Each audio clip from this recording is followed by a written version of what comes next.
We are going to have a great time this morning. We have a wonderful roundtable participants, great experts on U.S.-China as well as China.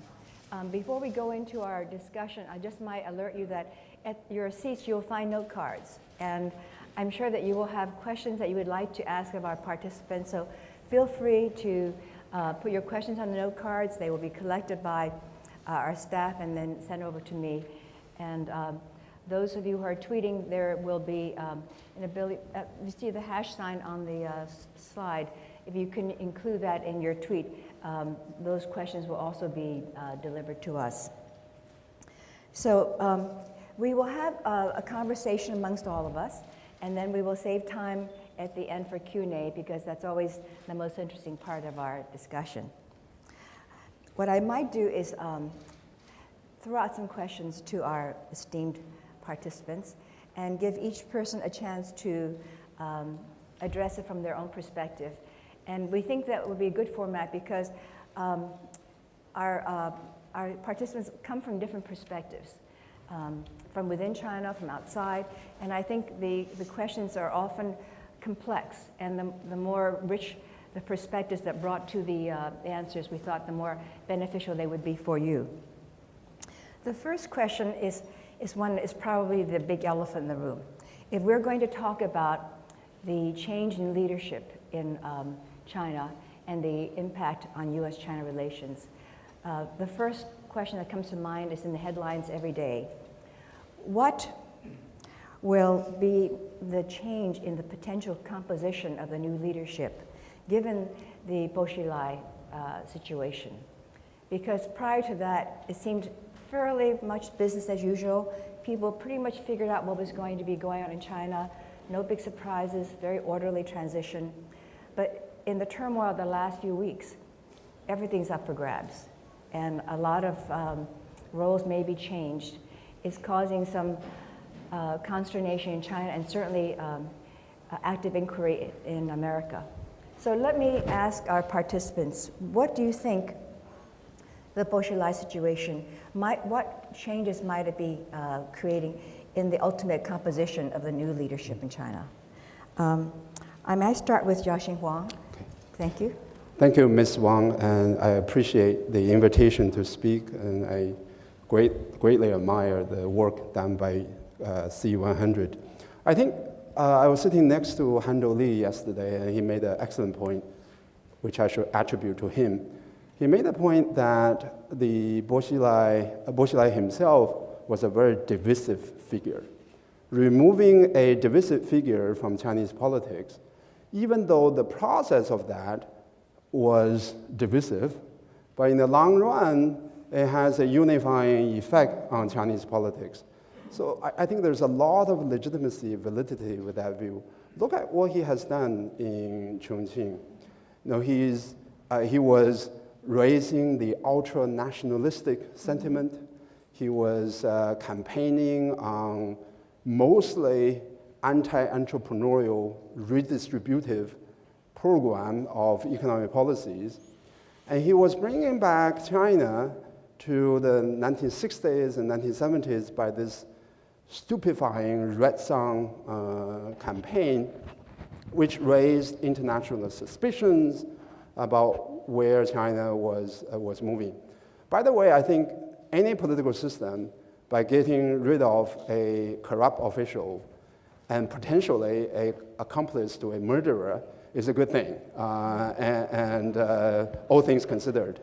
So I think the effect is positive, even though there are some ripple effects from how the affair was handled. But in the long run, it is going to be a good development for China as well as for U.S.-China relations. Thank you. John? Yeah, I mean, it's obviously very agreeable to what the professor said. I think we may be, like everybody else in this world, maybe reading a little bit too much into the situation. I think that the fact of the matter is, it's a more of a balancing of power. I'm sure there's a lot of discussions among the party leaders, different fraction of that, and we have a lot of experts in the room. I saw Chang Li there. at the back. I had a chat with him. You know, he obviously has spoken nationally on national TV a number of times, so he's more qualified to do this. But you know, it's a matter of fact that when you look at the standing committee, the potential of the standing committee, it's a very much of a balance of power. I mean, there are the Shanghai group and the populist group. There are the princeling and there are the youth leaders. And so it looks like it's going to be a little bit more balanced that way, and they all overlaps a little bit now. The good thing is, like the professor said, eventually this will move to be a bigger representation. And I'm glad that it actually publicly put out there, because it signifies that the Chinese leaders are confident enough that this could be discussed publicly. And I hope that some good come out of that. Well, I don't see it through the lens of someone immersed in Chinese politics, but as an American businessman going to China and talking to Chinese officials, I get the impression, and it has been stressed the last few times I've been to China, that the Chinese government is very anxious to change its image in the world. They're aware of the fact that China has the image of the reputation of being the place where your intellectual property goes to get stolen. Right. And indeed, I had a number of people say to me, you shouldn't go to China, because if you take anything over there that's worthwhile, they'll steal it from you, and you'll have a terrible time getting your money out. And the government runs everything, and the government is heavy-handed, and it's corrupt. And you know, they'll talk a lot, and then you won't get anything. Well, here is a strong message to people who have that view of China, that the government is interested in cleaning up its act. The government is interested in seeing to it that the international image changes, and that people who have told me don't go to China because it is so corrupt and you have to bribe your way to everything and they'll steal your intellectual property and they don't believe in the rule of law, maybe that image is obsolete. They've demonstrated that somebody that does the kinds of things that we're talking about here can and will be removed. Oh, that may very well be an atmosphere in which I would like to do business and I would like to come.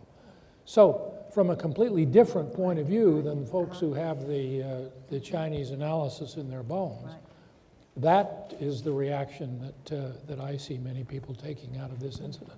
Very interesting, Bob. Nick? I have the Chinese analysis in my bones. Yeah. And I agree with the general perception that this is bringing the leadership together. I have a friend who was in Zhongnanhai while this was unfolding, and he was talking to one of the top leaders, and the top leader told him, well, you know, you really can't run this country by magic or by singing songs. Yeah. And so that was sort of the attitude of the inner circle. Boshilai stuck out, and I think they really will work very hard to protect the collective leadership, slow, incremental, deliberative approach. Question that I have been asking myself is, what is the impact of the Boshilai incident on U.S.-China relations? Mm-hmm. And my sense from the beginning, tactically, early, was that the consulate in Chengdu and the embassy in Beijing and Washington and so forth handled it correctly. And so that I don't see there's really any short-term, you know, fallout from this that's going to hurt our relationship. I think long-term, it may improve it, because the chance of, and we'll talk about this later, there being economic reforms and opening up the economy and so forth could have a good impact on our economy. Good, thank you. So it sounds like the way that this whole incident has been treated, with greater transparency, with a stand against corruption, may serve China well in terms of its standing in the world. Which kind of leads us to our next question. And again, we're speculating with what the stance will be of the new leadership. But if we were to try to speculate, how do you think the new leadership will look to position itself within the world order? China has been clearly moving up and taking a leadership role. I think Henry Kissinger very recently said, China, you're on top, now lead. And so I think that did not fall on deaf ears in China. So given that, how do you think China will position itself in the future vis-a-vis its old allies, its trusted and true, and with its competitors being particularly the US and perhaps India? But how might it position itself versus the old allies? And then follow up, how might it see its role in the whole Asian theater, which I think it views very much as a very important theater for itself. I might ask Nick to kick this off, because you have served the U.S. in many parts of the world, whether in Africa or Asia. Perhaps you could start with this question about China's place in the New World. I think the Chinese leadership will, continue to try and manage China's rise in a peaceful manner. Wang Jiabao said we've got to focus on a lot of internal problems in order to maintain our growth and the health of our body politic, and for that we need peace, friends, and time. And I don't think that's going to change very much. I think there is a deep concern within China about the erection of what they call a, what's the right word, economic Great Wall by the other countries, by the US and by Europe. And I think that's worrying them. And I think it's a legitimate concern. But I think that that China will continue to work to fit in with the rest of the world. And in this intertwined world, the way you deal with the others is the way porcupines make love, which is very carefully. Thank you. Bob? Well, having spent a good part of my life in the hurly-burly of American politics and American transfer of power, this looks like a very slow dance indeed. It's very orderly. The procedures are firmly in place. The individuals are chosen very long in advance to get in the queue and put in their time, and then they get to the head of the line and they get to dance with the prettiest girl after all of the other went on before. So compared to the kind of politics I'm used to, this doesn't represent a significant leadership change at all. You're not going to see the kind of thing that we've seen in America. On the other hand, I have the sense that the change is more generational than anything else. China is a very young country in terms of people involved in the economy. The older people are more tied to the tradition and the agriculture and the rest of it. And the younger people that have come along since China created a middle class, something that they have not had in the modern sense of the term for a long, long time, they have a very different view than people who remember the days before the economic miracle and Deng Xiaoping and the rest of it took place.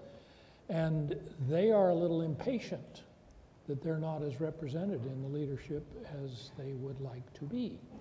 So I think it's going to be more of a generational thing and a cultural thing of people who have never known hunger. There are a lot of people in China who remember when the rice bowl was empty and they marvel at what's happened. There are a lot of folks who have no memory of that at all, and automatically that's going to create some kind of leadership tension in any organization, no matter how well choreographed it may be from the beginning. Right. And I wonder if you can continue with you, John, continue this discussion, but perhaps more focus on China's role in the world, but particularly vis-a-vis its also need to secure natural resources, to secure technology for this generation of young people now who've seen what the world has to offer and wants more of it. So perhaps you can proceed that, John. Okay, I think this is I'm glad that we have this ordered. So for those of you who've been with the Committee 100 for a while, you realize that although we picked the common ground here, there's one piece that's missing that it's implied in there, which is respect differences. And I like to answer Lulu questions this way. If anybody in this room think that the China isn't rising the way that they're rising and they're exerting their leadership globally, we would be very mistaken. China exports 1.6 trillion last year, and guess where it all went to? So if you go into the economic pie, which I'm sure Congressman Hunter has, United States only represent 25% of that. 20% is in Europe. About 30% plus is in Asia, among the Asia countries. And the remaining of that is in others. And others, of course, is South America, Russia, and so forth. So we got to be really careful as Americans to really get overly reliant on the fact that we somehow need to overlay our pace, our rules, our views of what that means. China is quietly taking the global leadership. And so this is one of the reasons why when I went over there and I said, well, Euro has some problems and US is slowing, and what does it all mean? Yes, it was a concern to the Chinese leader when I spoke to them. But on a one-on-one basis, they have a plan. Now, they rather not have that plan. It's called a contingency plan. But so that's one thing. So now the question is a good question to lead to a lot of this, their airlines, and of course, you know, my other panelists know this a lot better than I do. Their basis of the relationships based on either the military security or energy security. And so, you know, and it looks like that they are continue to expand that. So this will bring to the innovation point. Since they know they can compete with their potential allies that they want to take leadership role or relationship with, for example, they can produce things cheaper than Vietnam anymore. There will be little different issues because the social cost is rising in China. Because of that, they need to move up the food chain. When they move up the food chain, this is where our collision is going to happen. And they are getting into technology, and they're building their own. And we'll talk about that later, I know. But I'm going to stop here. And but this is an interesting topic to explore. Well, Yasheng, so far the discussion has been about China in a world that may or may not be all that happy about its rise and its assumption of leadership. But perhaps you could talk about China's role with its more historic allies. I think there's been a great deal of attention and focus on China and its ability to influence its ally North Korea with all the developments there. Perhaps you could talk a bit about there. Okay, so I think I can start with that, but then I do want to get back to the earlier question you asked. North Korea, I think China knows that it has a limited leverage over that regime, and nobody has any meaningful influence over that regime. And Chinese, I think, are just frustrated, as Americans are, over the conduct of that government.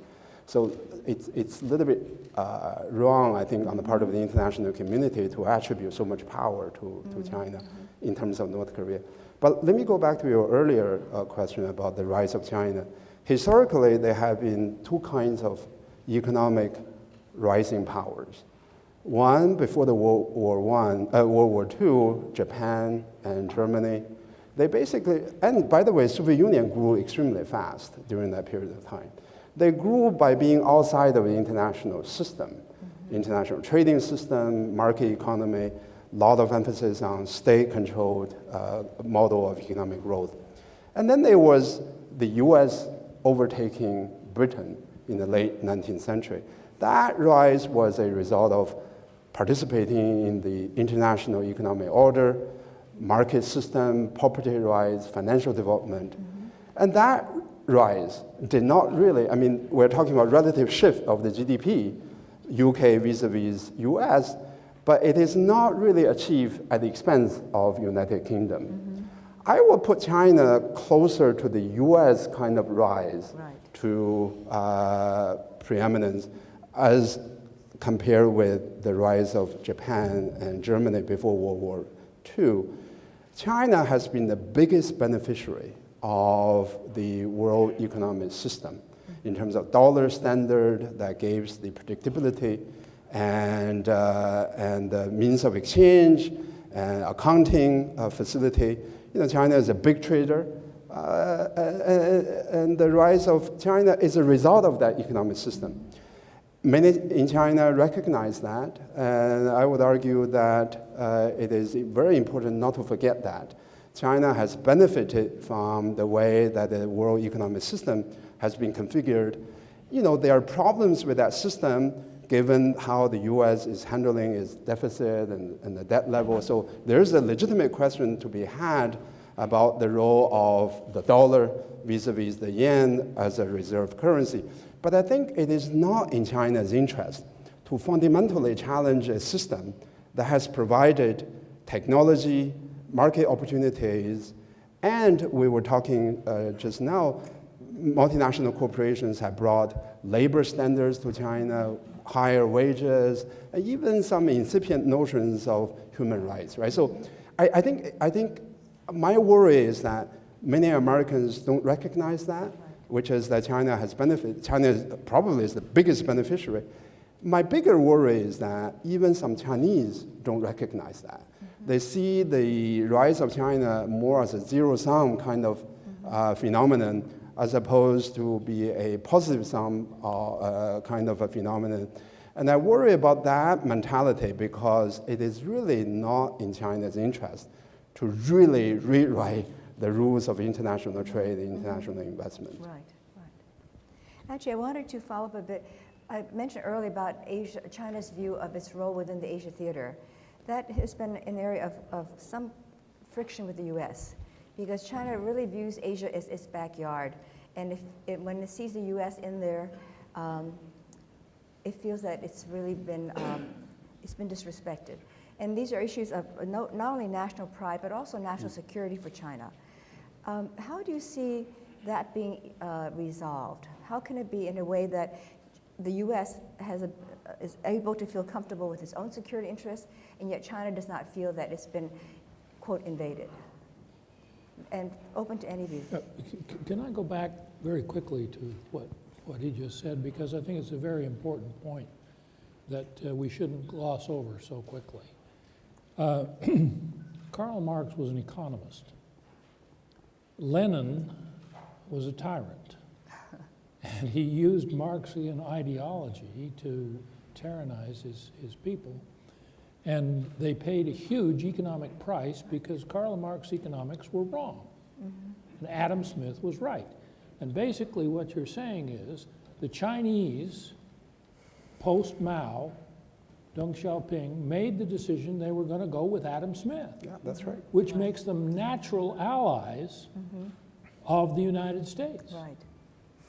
And the fact that they have had the kind of economic growth that they've had and the kind of success that they've had, embracing those concepts of economic freedom is something that we should not ignore in terms of the impact of that on the two nations and the kinds of things they would have in common. Right. And if we can stress that Yes. between the two nations, then we address the issue that you talk about of whose backyard is it, Right. and who belongs in it, and so on, in an entirely different framework. Because we are not there as competitors, we are there as people having the same set of general values for our folks. And if I can, look at what happened to Japan after the Second World War, where two very different cultures clashed, went to war with each other, many times in the most brutal manner possible. The Chinese know how brutal the Japanese can be from the days of Nanking and so on. And we redefined the word West. They talk about the West. Japan is part of the West. That's right. Right. And it becomes an ideological thing. And there's no conflict between the United States and Japan on security issues because we have bonded so well on the economic theory. And I think we should tie that to the other question that you're raising here. Good point. Thank you very much, Bob. Very brief point. There's an excellent book by Ian Morris with the title, Why the West Rules for Now. He basically can make exactly the same argument. Non-Western powers become Western in terms of living standard by adopting Western rules of the game. And that's where I think the analogy of Sputnik is fundamentally wrong. Right? And because Sputnik is really about state-organized activity to put the satellite in the space at the expense of the welfare of the Soviet people. The Chinese rise is fundamentally different from that. I would say it's a little bit like Toyota moment, right? It's really not a sort of it's a private sector driven. Right. It is by participating in the international economic order. And even though the relative share of the GDP has shifted in favor of China, that doesn't represent a fundamental challenge to the United States in terms of the way that the international system is organized. Right. I think the question you posed earlier, I would say that we, in the United States, we've been attempting very hard to try to come up with a framework that we could coexist in the biggest growing market sector, which is Asia. Right. And it's get difficult because China is not in the same level of accomplishment and status as we are. And the size of GDP is still about 2.5, 3 times differences. Right. You know, growth rate notwithstanding. And China also worry about, you know, obviously the oil resources and, you know, all this famous situation in the Philippines and the Vietnam Island and so forth. And I think they will require years of understanding and collaboration before China will really feel that we have got off our containment program strategy. Nor the United States thinks that, you know, Chinese really want to block all the U.S. interests out because they're using the economic power, the influences to buy off our former allies or our current allies and so forth. So I think it takes time. It takes both sides understanding that we really need to coexist. I mean, I don't think there's a world. The world wouldn't be better with one win versus the other. That's my opinion. Right. But that's a personal opinion. I don't. You know, we'll see how that develops. No. I think you, Nick, did you have a thought? Just one word. People are worried about the United States and China confronting each other in Asia. The fact of the matter is, ever since the Korean War, the end of the Korean War, China and the United States have figured out a way of living together in Asia under different circumstances, different balances, and so on and so forth. Right now, China's rising power, all the neighbors are becoming concerned, and they're saying, well, are you going to stick around in Asia? And the United States said, well, we never left, which was true and is true. But I think we better bear in mind the attitude of the Asian neighbors, which is we want the United States to remain involved in Asia, but for God's sake, don't make us choose. Right. That's right. That's right. No, I'm glad that the discussion here points out that there is actually many more common interests than those that divide U.S. and China, whether it's on security issues or economic issues. But continuing this vein of China's leadership, there are areas in which China could lead better than it has in the past, and perhaps that would be in areas of legal and regulatory standards.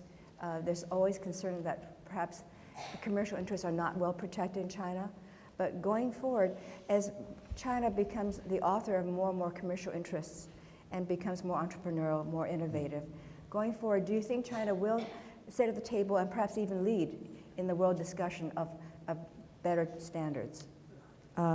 Maybe I'll ask you to start off, Bob. You've headed you've been part of, Bob has been a senator from Utah for many years, a major factor in Congress, and has worked on the banking committee and reform. So perhaps you could talk about this issue and start that off. Well, frame it for me again a little tighter. What is it that you want there? Could China take a real leadership role in setting better standards, regulatory, trade? Yeah. I think they could. Not right now, for a variety of reasons. But in the United States, this may be a factor of a more mature economy. We have gone to the point where we almost have sclerosis. We've got a bureaucracy so built around creating standards that the standards have now gotten in the way. And I was on a panel earlier this week in New York on the question of Sarbanes-Oxley 10 years after the fact. And we were divided as to whether or not Sarbanes-Oxley has been good or bad, and that's neither here nor there in this situation. But there were those, and I happen to be one of them, who felt that we've gone so far in an effort to create a standard that will solve all problems that we've ended up holding back progress. The Chinese are behind us and less sophisticated, but that means they're more open to the kind of standard that will allow growth, allow progress, and not be quite as rigid as some of the things that we have in America right now. And if they could come up with some workplace standards that are not quite as rigid as OSHA, if they could come up with a Food and Drug Administration that could move drugs to market more rapidly, but just as safely as our present FDA, or come up with a financial services framework that's not 2,200 pages called Dodd-Frank, yeah, there could be a very significant role for them to play. They're not yet sophisticated enough to do that, but they recognize the needs for that. And we go back to your point. If the other people in the region decide they like the Chinese standards better than they like the American standards, and it becomes the world standard that we have to follow the Chinese regulations, right now it's a contest between America and Europe, and the rest of the world doesn't really play. If it became that kind of a circumstance with a number of other countries weighing in on the side of China, that would help tip the balance in their direction. That would be a most welcome development. I think commercial interests are always waiting to see what the standards are before they want to commit capital. And so on that point, John, you do business in China. Do you see the beginnings of some visibility on new standards emerging in China so businesses feel comfortable going in there and making investments? That's a big question. So let me make one statement about, I have to speak a little bit for our Chinese friends on the earlier topic of standard. We also, in the United States and Europe particularly also, need to feel comfortable to elect Chinese leads. Because I've seen a number of times, and I'm not saying the Chinese are right or the United States are right, it has nothing to do with that. It's the fact that we would like them to go to a standard, our standard. And then when they go to our standard and became proficient enough, we actually don't like that. And we have a little bit of that. Okay, I'm not dramatizing or trying to make it funny. That's not the overall 100%. I'm exaggerating. We do have that mindset, we, the developed world. And we just have to, sometimes when you try to welcome somebody else who hasn't done it before, you cannot just say, geez, how come you're not doing it right? So I'm going to leave that point, and I'll come back to, okay, so I'm in the software business. The number one issue, well, one of the top issues between the US and China is on intellectual property rights. Have I seen, so when I first started the business, their copy pirated ratio is probably 98%. Yeah. So every 100 copies they use, they pay for 2. They probably pay the 2 copies and then disassemble it. So they need the real documentation. That's why they pay for 2. A number of years, well, we've been screaming about this. In the last, maybe today, they're in the high 80% pirate rate because the SOE movement did help a lot. 80% the other way? No. 80% pirated. So 98% has come down to 80. Probably high 80s, 88, progress, 90%. Bob. But it's still way unacceptable. Right. No question about that. However, when I look at the development of this, and it would take time, and we don't have enough time this morning to discuss this, but I only would like you to refer back to the Four Little Dragon. When I grew up in Hong Kong, 50s, 60s, and you look at Japan, you look at Taiwan, everybody else, everything was privated, everything was copied, and today, of course, they're not. Let me just kind of give you one data point to feel slightly better. It's only slightly. 2002, the IP court cases in China probably amounts to no more than a few thousand. I don't have the numbers, but last year is over 55,000. And most of them are Chinese company bringing against the Chinese company about copying. Right. So, and the fact that, and so that's one data point. Second data point is most recently Baidu, who was arguable maybe one of those that had helped the pirating of music quite a bit. They signed a royalty-based agreement, licensing agreement with 3 major leading record labels so that they could distribute those music. Is it all done? No.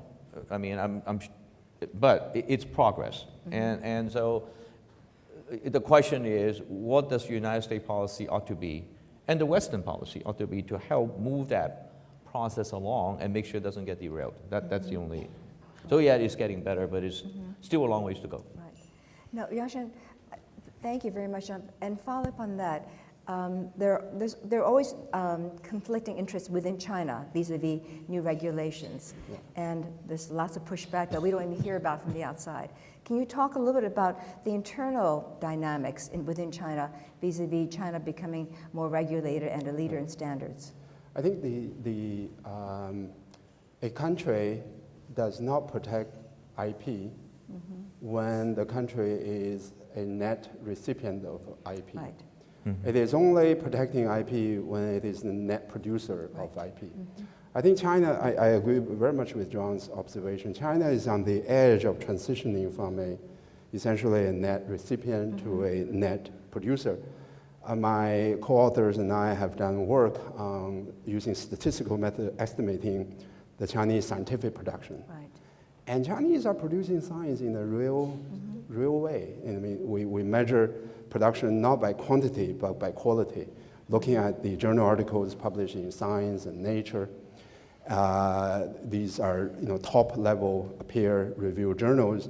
What we have found is that even though the Chinese production of science is at a very high level now, the impact is limited compared with a comparable article by a US researcher. The Chinese article tends to be undercited by almost 30%, controlling for lots of other things as compared with a matched American scientific article. And that's in part because of the perception of lack of IP. And we speculate, although we don't have statistical proof. I think what is very important, John is from software industry, he knows more than I do. If you look at statistics of piracy across the countries, there's an organization called Software International Alliance. They publish piracy rates across different countries. The lowest piracy rate is in the country of Sweden, which is 30%, actually. 30% is the piracy rate. So even in the best practice country, you get 30% piracy rate. In software, I'm not sure about in other industries. When you look at India, poor IP, all of that, in software industry, the piracy rate is 50%, maybe 55%, much better than China. 20% worse than Sweden, but 20% worse than Sweden is not the end of the world, right? Although some Republicans disagree with that. And so this is, the reason fundamentally is because India has a very competitive software industry. I'm mystified why the US officials, when they go to China, they talk about the importance of IP. They don't emphasize the point that John just emphasized. The Chinese are the biggest losers of not having a strong IP in place. Food, drugs, drug quality, there's just news just in the last few days about how a factory uses, leather, old leather, to manufacture medicine. And it's not medicine per se, but it's the coding of the medicine, right? So very innovative. It's very innovative in that sense, right? Using the chemicals, melamine, to inflate the nutritional content of the milk. Actually, that's very innovative, right? And I talked to MIT chemical professors. They all say this. Well, that's pretty good. The Chinese are the best chemists. The Chinese, it requires enormous amount of chemical knowledge to do that, and these are Chinese farmers. I think it really matters what kind of, and this is a point that a very famous economist, William Baumol, made about IP and property rights. People are entrepreneurial. Whether they are entrepreneurial for good or for bad depends on the rule of the system that you're putting in place. Chinese are very entrepreneurial, are very capable, they have scientific knowledge. But I think if they don't protect IP, they don't have stronger version of that, the biggest losers are the Chinese themselves. And that's the point worth emphasizing. So what stands in the way of more protection for IP in China? I think what stands in the way is not the way you write a patent law. If you look at the Chinese patent law, in 1993, China already had what is known as a GATT-compatible IP, which is patent law protects both the product and the process, and the period of protection is 20 years as opposed to 5 or 6 years. Right. If you look at Indian patent law at that time, it only protected process. It didn't protect the product. The effective coverage is only 5 or 6 years. Right. So on paper, China has a stronger IP, a stronger patent law. What is lacking is the enforcement. Yeah. So what is lacking is the rule of law. When you have the party secretary who benefits from IP piracy in his district, he has no incentive to enforce the IP protection, even though by the letter of the law, the Chinese law is actually quite decent, right? And so it's a little bit vague and all that, but in terms of the spirit, Chinese patent law is actually quite advanced. So I think it's the rule of law that's lacking. That's a very fundamental point. Right. Independent rule of law does not exist in China. People stay out of the courts to the extent that they possibly can. There is not a credible, internationally credible dispute resolution mechanism in China. And until there is, China will continue to have a low reputation in this particular field. Now, I'm not saying it's not going to happen in the future. The new leaders, old leaders were all engineers by training. New leaders have some lawyers in their background. And so perhaps there will be some progress in this. But as long as the party is the ultimate arbiter, there's not going to be any progress on this. By the way, the lawyers in the background only create a insurance and legal business. But anyway, I like to add a little bit on that. Enforcement is certainly one issue. Competency is also one.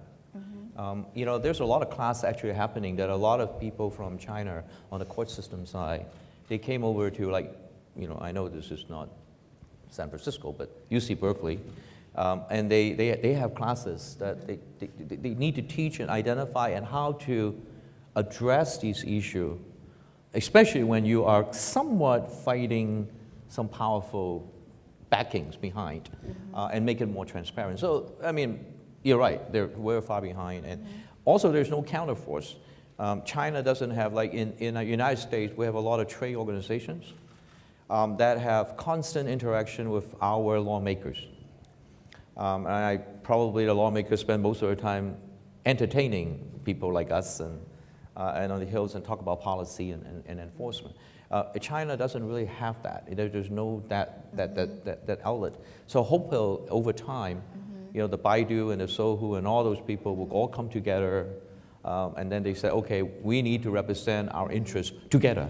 Right. And then now we have a different situation going forward, but we'll see how. And will this voice of reason, economically based, have influence with the new leadership that emerges? Because as Nick says, ultimately, unless the bosses in Beijing decide to actually implement the law, it's not going to happen. Are we hopeful here that the new leadership will be more aware of economic realities? I see a more likely scenario, which is a demand-driven approach. You have private equity investors in China now. Many of them are Chinese, Right. Domestic capital. Right. You have indigenous technology entrepreneurs, and then you have the rising middle class. I think I earlier emphasized consumer. I don't think consumer welfare is sufficient to push the system to the other side. The reason is that the consumers politically are divided. They can't really, act coherently. What matters now is on the producer side. If you have a significant portion of the Chinese population who is producing real knowledge, real science, authors, musicians, and all of that. And by the way, I have some personal experiences in China because I published in China Chinese books. I have very high respect for the way that my publishers dealt with IP issues. This is a new phenomenon. It's not true even 2 years ago, 3 years ago, 5 years ago. They're very careful about copyrights and things like that because you have more Chinese authors, you have more Chinese entrepreneurs. And I think the new leadership, by emphasizing technology, by emphasizing science, scientific development, I think the current leadership still has not made this connection between IP and the scientific development. I don't know about the new leadership, but I think there's a greater probability of emphasizing that connection if you have a greater voice from the Chinese scientists, from Chinese technologists and entrepreneurs. Right. No, I think if all of this plays out, I think it certainly would help U.S.-China relations because IP has been a very major area of conflict between U.S. and China. And going forward, we're talking about the consumer in China, Yasheng. Just brings up to the question, the transition in the leadership in Beijing come to the 18th Congress, might there be a change in the way in which the new leadership might try to accelerate and manage this very tricky transition, the other great transition in China, the one from being an export-driven economy to one that is more consumer-oriented, more innovatively oriented? Do you think there might be any change in that pace? It's been a very slow, difficult pace. Nick, do you want to start on that? Well, my sense is that the pace of change is accelerating. We were all expecting that there would be absolutely no new policies and no changes in policy until a couple of years after Xi Jinping had taken power. Well, then you have these Wenzhou reforms, which make things easier for people in one coastal city. This is the thin end of the wedge, freeing up the banking system, making it easier to invest abroad, so on and so forth. This is an innovation, and all the ears are pricking up, when they heard what Wen Jiabao had done in Wenzhou. And so the wheels are turning, and there's a realization that China has to, in order to maintain the pace of growth, it has to change the economy. Now, these particular goals that you've mentioned have been in the 5-year plan from the very beginning. And they're very hard to achieve because they're very fundamental. And there are a lot of interests that don't want to change. Yes.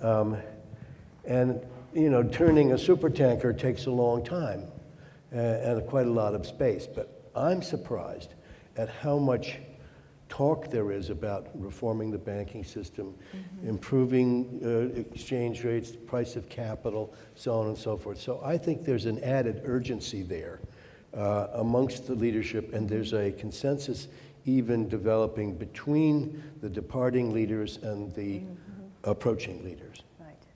Good. Thank you. Bob. I go back to the demographics. China has, 1.3 billion people. In the middle class in China, it's around 300 million. The United States has 300 million people. So their middle class economy has population-wise about the same size as ours. Now, a very large portion of that middle class economy is made up of families with the one-child policy, and the one child has been raised in historic terms, relative luxury. That one child wants to consume. You get the picture exaggerated. We had a story in the Washington Post of one of the princelings showing up at Ambassador Huntsman's residence to take Ambassador Huntsman's daughter out on a date in a Maserati. Ferrari. Was it Ferrari? Okay. Go Ferrari. Red. Now, I've seen Ambassador Huntsman's daughter, and she's worth that kind of a car. But, nonetheless, that generation and that demographic in that size of a middle class, roughly the same as ours, is going to be a consumer-oriented society, whether people at the top want it to be or not. So clearly those pressures to increase the degree of domestic consumption in the part of the economy that is the most vibrant and has the most money is going to be there. Right. The China currently looks good to us, but doesn't look that good to them. Everything said was true, but you know they're desperately dealing with the have and have not situation. And so if you look at the last 3 years' policy on improving insurance and safety nets, the healthcare, universal healthcare, building more affordable housing, all that costs money. I think they what I read was just over 100 billion has been earmarked to do that. So you flip it around, most people in China still feel that there's not enough safety net. Absolutely. And therefore, I think this massive consumption, I agree with relative, if you look at the sizes of it, I agree with that, but this massive consumption may actually slow down. And so we all have to be prepared for that. And this is why I actually feel good about them. They have to produce higher value goods. This is where the earlier conversation about IP, labor law, rule of law, everything will come in, not because of us, it's because of them. And so then there we have a chance. And so I'm hopeful, but they're going to have to go through some tough times. Right. And what John says brings me to a question to ask you, Yasheng, that I think you are well equipped to answer. You cannot have a really strong consumer class in China unless they feel there's a safety net. Yeah. And that's why the savings rate is so high in China, because they feel that they have to have that for themselves. So going forward, how do you see that safety net emerging? How do you see the consumer feeling better about themselves so they can become the consumer that their trading partners would like them to be? So let me put a little bit different perspective on the premise of that question. I know the safety net is something that a lot of people emphasize. MF has World Bank, they all emphasize the role. But if you look at evidence across the country, across the world, India has about consumption GDP ratio about 60-65%. South Africa, 60-65%. US 70%. China 35%. Does India have a very good social safety net? No, it doesn't. And did Taiwan and Japan have a very good social safety net, historically speaking? No, it didn't. Safety net is one factor explaining the high savings rate. But if you decompose the Chinese savings into government savings, corporate savings, and individual savings, the Chinese individual savings rate is actually normal compared with other countries. About as low as ours? No, it's United States is almost it's a different in a different universe, right? and so usually when I say normal country, I don't include this country. We are definitely consumers here. No, the high household debt, yes. And now the government debt. But if you compare China with other developing countries, The private savings rate is actually quite similar. India private savings rate is about 23%. What distinguishes China from these other countries is the government savings rate. The government savings rate, not the amount, has doubled since 1993. And the government has saved in part by shortchanging the social expenditures. And I don't think that's going to be a viable. That's number one. Number two is the gap between the personal income growth and the GDP growth. GDP growth in China has been fantastic, double digit and all of that. But if you actually look at the data in terms of household income, that growth is actually quite moderate, half of the GDP growth in the last 20 years. So essentially the take-home pay is actually not as fast as the GDP growth.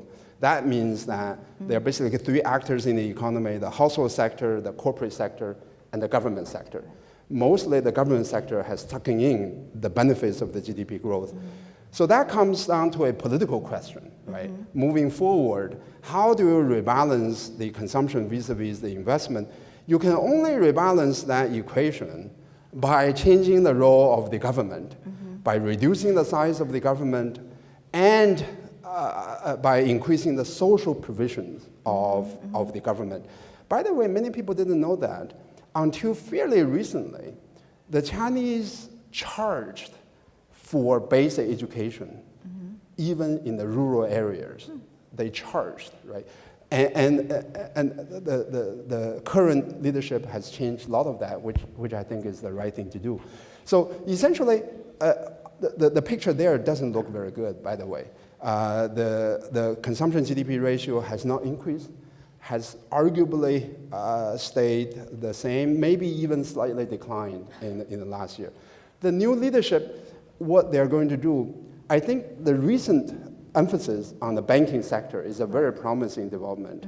Essentially, the Chinese banking system is taking the wealth away from the households by charging them very low interest rate, very low deposit rates. I call Chinese households financial prisoners because they cannot move their capital across the border. But essentially, they lend high, they take very, very low, and then they don't have competition. By changing that banking system, they can do a lot for this rebalancing purposes. Right. And there have been some fairly dramatic statements to this point recently. And how do you see that progressing and moving forward? I think it's going to be very difficult. I think I would argue that one of the first things they can do with a low bar in terms of the political cost is to allow more informal finance. Right.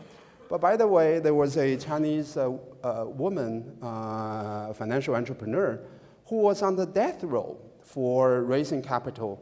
And I just read yesterday that the Supreme Court now rescinded the death sentence, which I think is a good thing to do. But they actually said that the charges are still true. It's just that she shouldn't be punished by death. To me, that progress. So that's still progress. Yes. But so I think the low bar to cross is to allow more informal finance. And by the way, if they allow more rural finance, microfinance, yes, that can help a lot the Chinese peasants in terms of raising capital, in terms of doing entrepreneurship, in terms of consumption. And you think maybe the seeds have been planted for that? The state sector banking system is harder to reform. And I would argue the longer you wait, the more difficult it is. You want to reform the financial system at a time when the GDP growth is actually decent, as opposed to when everything collapses. But the political incentive, though, is to wait until everything collapses, and then thereby increasing the technical difficulties of reforming the financial system. So that's the dilemma that I see. Right. Well, we have so many more questions I'd love to ask of my panelists, but I think we want to give some time for Q&A. And do we have some questions from the audience? Thank you, Mercy. Great. We'll do some questions, and I'd like to save a few minutes at the end for our participants to have some closing remarks. Let's see. Okay, this is a question from the U.S. perspective. What will be the main impact on U.S.-China relations of an Obama administration versus a Romney administration? Well, Bob, since you were our U.S. Senator for so long, let me have you kick that off. Well, we've got all of the political rhetoric swirling around now. And I go back to a statement that George W. Bush made when he said, anyone sitting where I sit, knowing what I know, will do what I'm doing.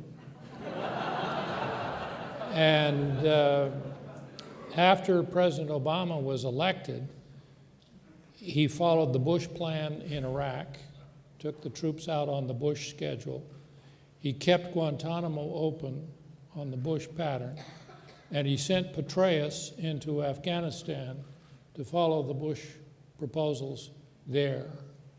Reality has a way of sobering every political candidate when he gets in office, unless he belongs to the Tea Party. And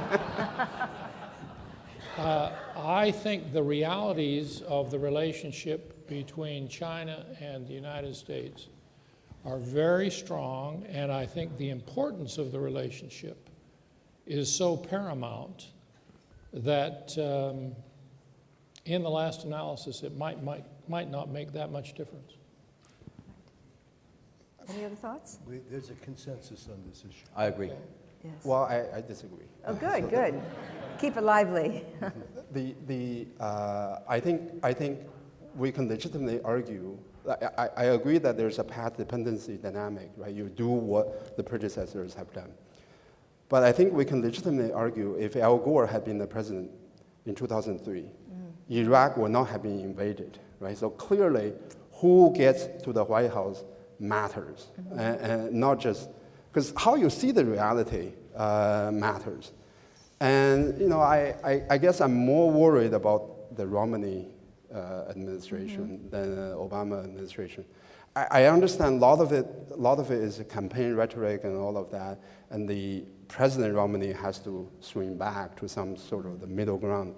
But the thing is, if you go so far to the other extreme, even if you swing back, you can't really swing all the way back, right? You swing, a little bit back, and maybe ideally you should come back here, but you can only go there. So, I'm not an expert on U.S. Political system, but I think, there are certain things that are required to make Chinese-American relationship work. One is multilateralism, recognizing that the world is multilateral now. And there are significant people in one political party in this country who don't recognize that. Right. There's also the case-by-case approach, which is important. And there's also the idea that the Cold War has ended. This is a new era. So I worry that my personal preference would have been to see President Obama continue to lead the country. And I think that will be a better thing for U.S.-China relationship. Well, since we're on the web, I have to say something then. Okay. Or maybe you two gentlemen want to say something. But I've got a rebuttal.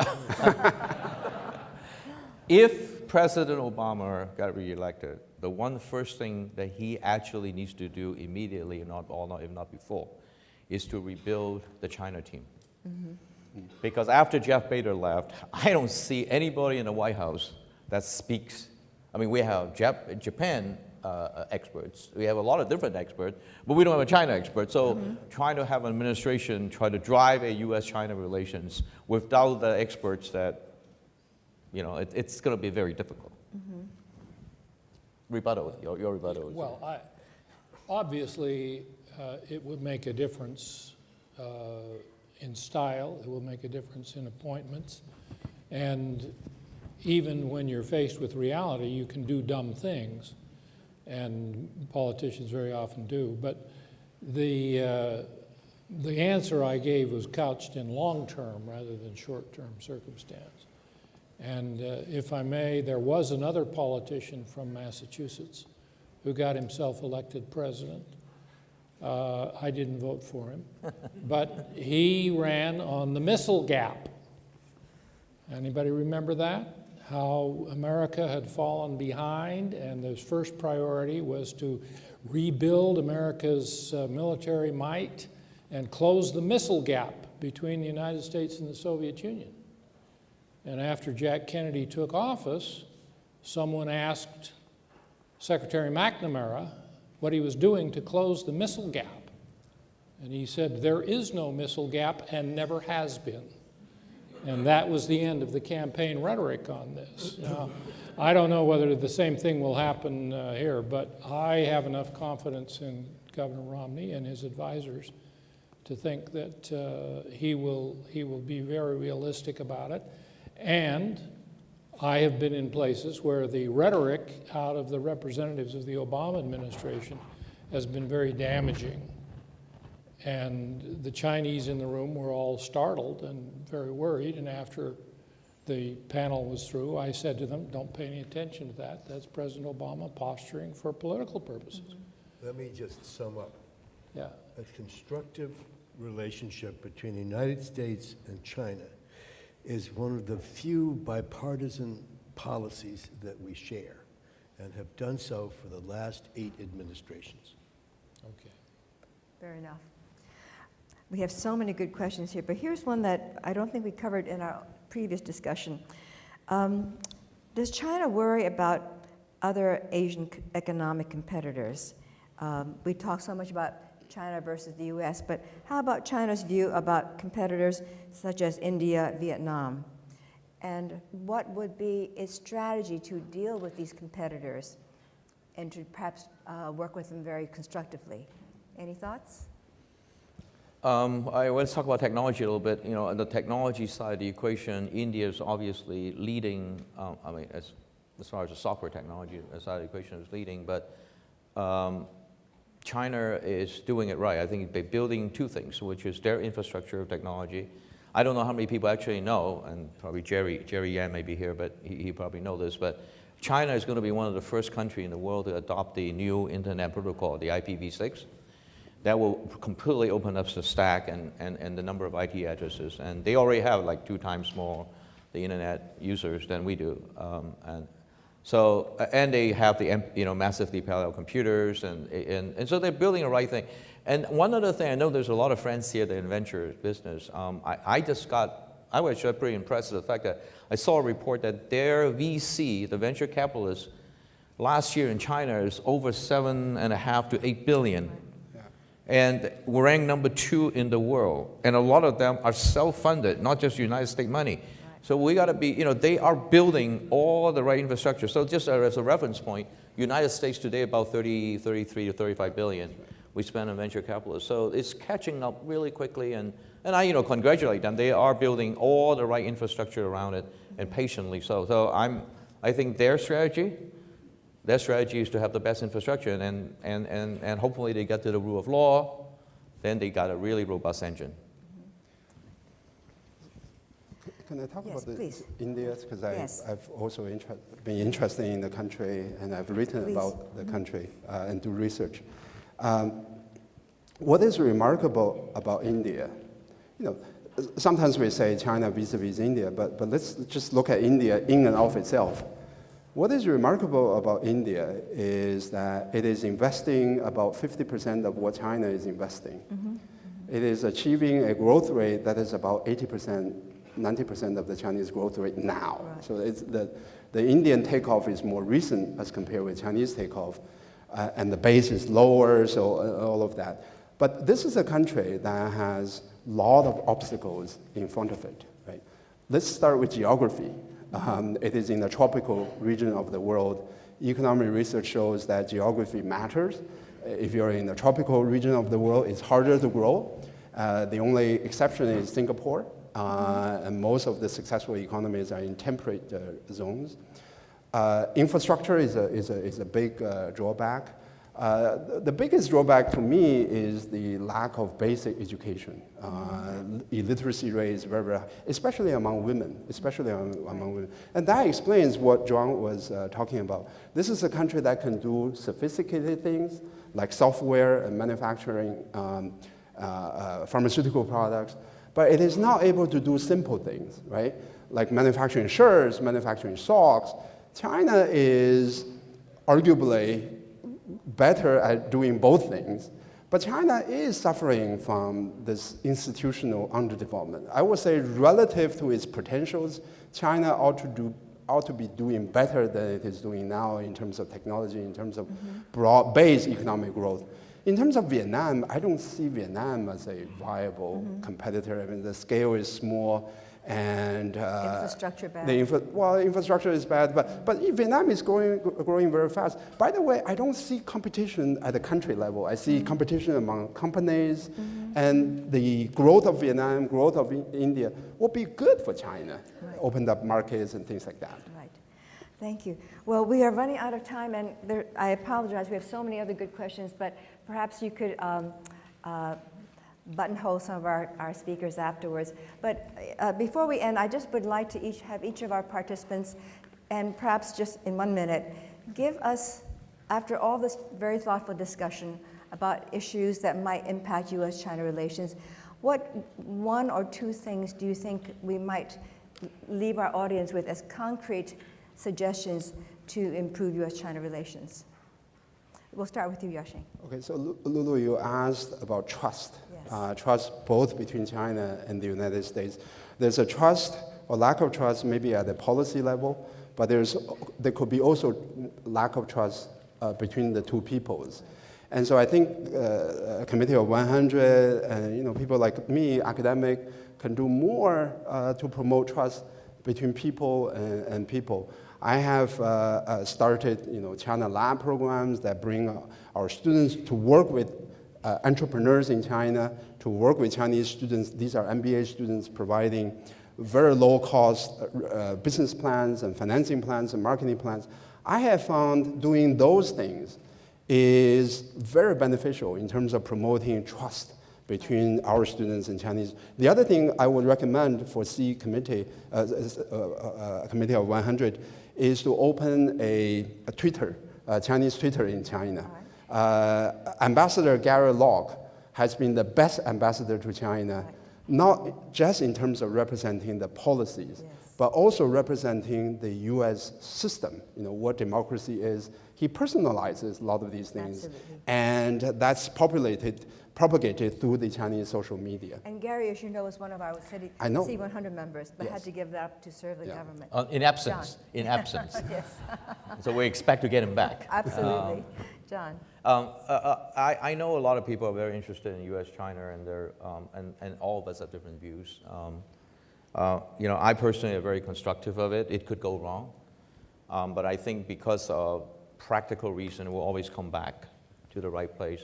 What I would like to suggest is really focus a lot on a platform that we could collaborate. And there are a number of them out there, and I know the lawmakers looking at TPP, for example, the Trans-Pacific Partnership, or actually even just the simple free trade agreements because we have to increase the win-win interdependence between the two countries. And if we could invest into each other in a relatively, not a guarantee way, but a programmatic way, then I think over time we're going to put aside a lot of those differences, but just focus on how to make our life better. Okay, thank you. Bob. Recognize and think about the future. Part of our problem with respect to China comes from grudges held about the past and challenges that arose out of the past. And as we can keep our minds on the future, a lot of the human rights challenges will begin to fade away because the people in China looking in the future will reject some circumstances of the past. And a lot of the fears the Chinese may have about America desiring to play in their neighborhood and take over will disappear because the future will be better if all of those problems go away. And if we can focus on the future and stop holding grudges from the past on both sides, we'll be a whole lot better off. Good advice. Nick, may your closing remarks. The people-to-people channels, which the Committee on 100 sits astride, are what make this relationship go. And we can talk about trust deficit, we can talk about strategic issues and so forth. But the fact of the matter is there are 10,000 people in the air every day going in both directions. And they're trading, investing, organizing sports programs, orchestras, whatever. And this is what the relationship has become. And it's got a momentum of its own. And most of the decisions that are made day to day which affect our relationship aren't even seen by the governments. So it's a big fiber optic cable. It used to be a single tactical telephone with Henry Kissinger cranking at the one end and Joe and Lai saying, way, but that's not the way it is now. Right. So don't worry about strategic trust, worry about trust and cooperation between ordinary people. Thank you. And with people like you all here, we can't but help but have closer relations. Thank you so much, and please join me in a round of applause for our participants. Thank you very much. Thank you. Thank you. Thank you.